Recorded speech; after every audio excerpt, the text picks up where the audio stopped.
Hello everyone, welcome back to MLS Moves. Please make sure you like this video down below and subscribe to the channel if you are new. Before we get to the video, I'd like to thank you all for your support and remind you that we're doing a jersey giveaway when we hit 3,000 subscribers. 3,000 subscribers is our goal to reach by the end of this month, so make sure you subscribe, stay subscribed, follow me on Twitter at MLS Moves for the latest up-to-date on the jersey giveaway. Now, onto the video. How good can MLS be one day? What is its potential? Is it going to be a mediocre league for all of its existence, or is it going to finally take a step to where it is considered a top half, maybe top 6 to top 10 league in the world? Now, comparing the league to other leagues in the region, more specifically in North America, Liga MX has completely dominated MLS for several decades. MLS has been chasing Liga MX, more specifically in the last 10 to 15 years, trying to close the gap, which they have, but Liga MX has dominated CONCACAF Champions League for numerous years. And recently, though, MLS has been able to compete, show up in a couple finals, Toronto versus Chivas back in 2017. Obviously in 2020, it was LAFC versus Tigres. And then in 2022, the Seattle Sounders finally were the first team to win in the modern CONCACAF Champions League. They were able to beat Pumas. And then LAFC lost to Lyon last year in the CONCACAF Champions final. But the gap has closed, but MLS needs to be more ambitious than just trying to be the best league in its region. It's all about the process, but they have to have higher goals than just beating Liga MX. MLS has way more potential than Liga MX because of the talent that it could acquire, or the players that would want to come to America and live and also play in the league. They have to have bigger goals than just trying to pass them up. The next goal that they really need to do that's realistic is chase the Brazilian league. The Brazilian league is probably top 7, top 8 in the world, depending on who you ask. And it's by far the best league in this region, South and North America, by far. That is what MLS needs to be chasing, trying to go for them, not Liga MX. Liga MX needs MLS more than MLS needs Liga MX at this time. Obviously, Liga MX has a very popular fan base and its loyal supporters, especially in the US and obviously Mexico. But MLS has way more potential as a league than Liga MX. Liga MX is kind of, I would say, hit their ceiling as far as their growth. I don't really see them getting much bigger, where MLS is, barely scratched the surface of their capabilities. So I think MLS really needs to try to start building a partnership with some South American leagues like the Argentinian League and obviously the Brazilian League. And one other thing that they need to do to really help, I think, capitalize on the potential, we'll get into the spending in a little bit, but the Champions League. Everybody talks about how it's hard for a South American or a North American league to really surpass any of the European leagues, in UEFA, because they don't have the quality of the Champions League. But I think what needs to happen is we need to conform or combine North American, South American clubs to make a Champions League. And I know that geographically it could be a little difficult, but I think if it's planned right, it can be done.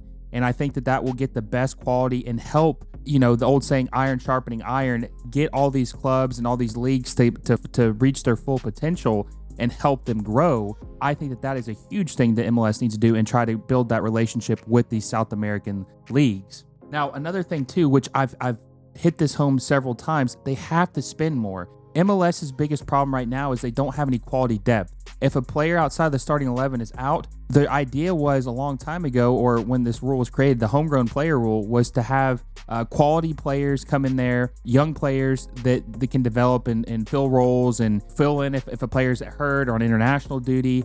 But the quality really hasn't made a jump significantly enough throughout the league to make a huge impact. So MLS it's very crucial, MLS, to allow teams to spend more money on depth. So that way, when a player is out, it's not a guy who's making $50,000 or $60,000 defending a $10 to $20 million winger, or something like that. You need to have a good balanced roster where you can have quality depth. So that way, if pieces are missing, that there's not a huge drop off in quality of play. Also, too, you need to be allowed teams to have more flexibility with their roster, being able to get rid of players who aren't producing, or if you sign a DP who's bad, like for example Shaqiri, this is his 3rd season with the Fire. He's been very hit or miss with the club, but he has 2 years left on his deal, so the Fire would have to buy him out. They're just really kind of stuck with him because they only have 3 DP spots and they used one on him. They can't really, he's taking up one of their most valuable roster spots. they really can't do anything to help fill the roster out around him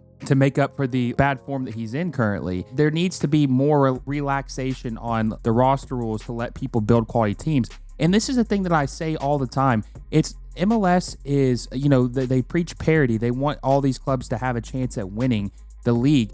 But, I know who cares about a bunch of mediocre teams competing for a trophy? I would rather have a bunch of high quality, elite teams or just very good teams competing for a championship. And there's always going to be bad teams in any league. Not every team in a league can be good. And you shouldn't hold ambitious and good teams with aspirations back because of cheap ownership or bad teams not willing to make that jump. You need to be able to allow these teams to reach their goals. The LAFCs, the Seattle Sounders, the Toronto FCs, the Galaxy, Miami, let these teams spend.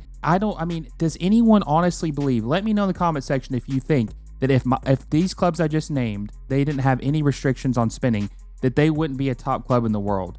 Miami would definitely be a top club in the world, more specifically if there was no restrictions. That's just my belief on that. But they have to be able to spend more. And if they do spend more, the whole point I'm trying to make is if they allow them to spend, MLS would attract talent, people would come here, and it could be a top league in the world. I think that MLS really does have potential to be a top 6 club or top 6 league in the world. I don't know when they're going to reach that because I don't know when they're planning to spend. There's been some rumors that they're trying to determine how much of a change they want to make to the roster rules and how much they're wanting to spend. They didn't want to do a quick fix. They wanted to really be methodical about it and look into it and see what was the best setup for them long-term to build the league. So it's to be determined. MLS is normally sitting on their hands. So we'll have to see if it's another disappointment, if it's something that's actually going to make the league push it forward. It's to be determined. But, this league has more potential than any league in the world. I truly believe that. I think if anyone's the league is not as good as it can be right now. And I understand, like I've said, that people have their doubts and they're obviously upset about quality.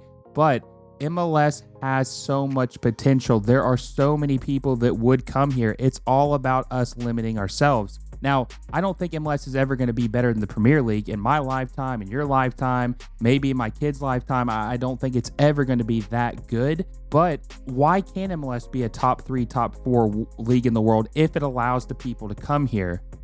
There are so many players that would love to come to America, just for the culture, for the sports, for the lifestyle. There are so many players that have said they want to be here. And these are players that I think would come before they retire, like while they're still in their prime. Getting Messi to come to MLS was a huge stepping stone for the league to get eyes on it. And I think that they need to capitalize. We've all talked about how they need to capitalize and not miss out on this opportunity with 2026 to come. I realistically think that if MLS plays its cards right, it could potentially be a top 10 league in the world by 2026 or after the World Cup in 2026. That's what they should aim for. They should really push that to get to that point. I would be happy with that. I think a lot of people would be happy if it was a top 10 league by 2026. MLS is definitely not a top 10 league right now. Let me know in the comment section. Do you think MLS is a top 10 league in the world right now? I just don't see it. I think it's more like probably 12 or 13, maybe even 14. Let me know what you think MLS is as far as like its ranking in the world in leagues, and who do you have ahead of them, or what do you think is the best league in the world? But MLS definitely has the potential, and I hope that we finally see it realized, because there are so many fans in America who love soccer and that are just craving for a league. People always talk about MLS stands or Euro snobs or just always dunking on MLS and saying how bad it is. I don't think it's all of them. I would say like 95% of them, it's not coming from a bad place. They just want the league to be better, because a mediocre domestic league hurts the national team. You want to have a good domestic league so you can see a better end result for your national team to help them hopefully win a World Cup one day in our lifetime. So I think that top 10 league by 2026 is very feasible. I think that should be the goal. And then maybe it could be a top 6 league in the world by maybe 2034. I don't know. There's a lot of variables here. They're going to have to do stuff. They're going to have to invest more money. They're going to have to spend more. $5 million salary cap in MLS is not going to cut it. That's inexcusable.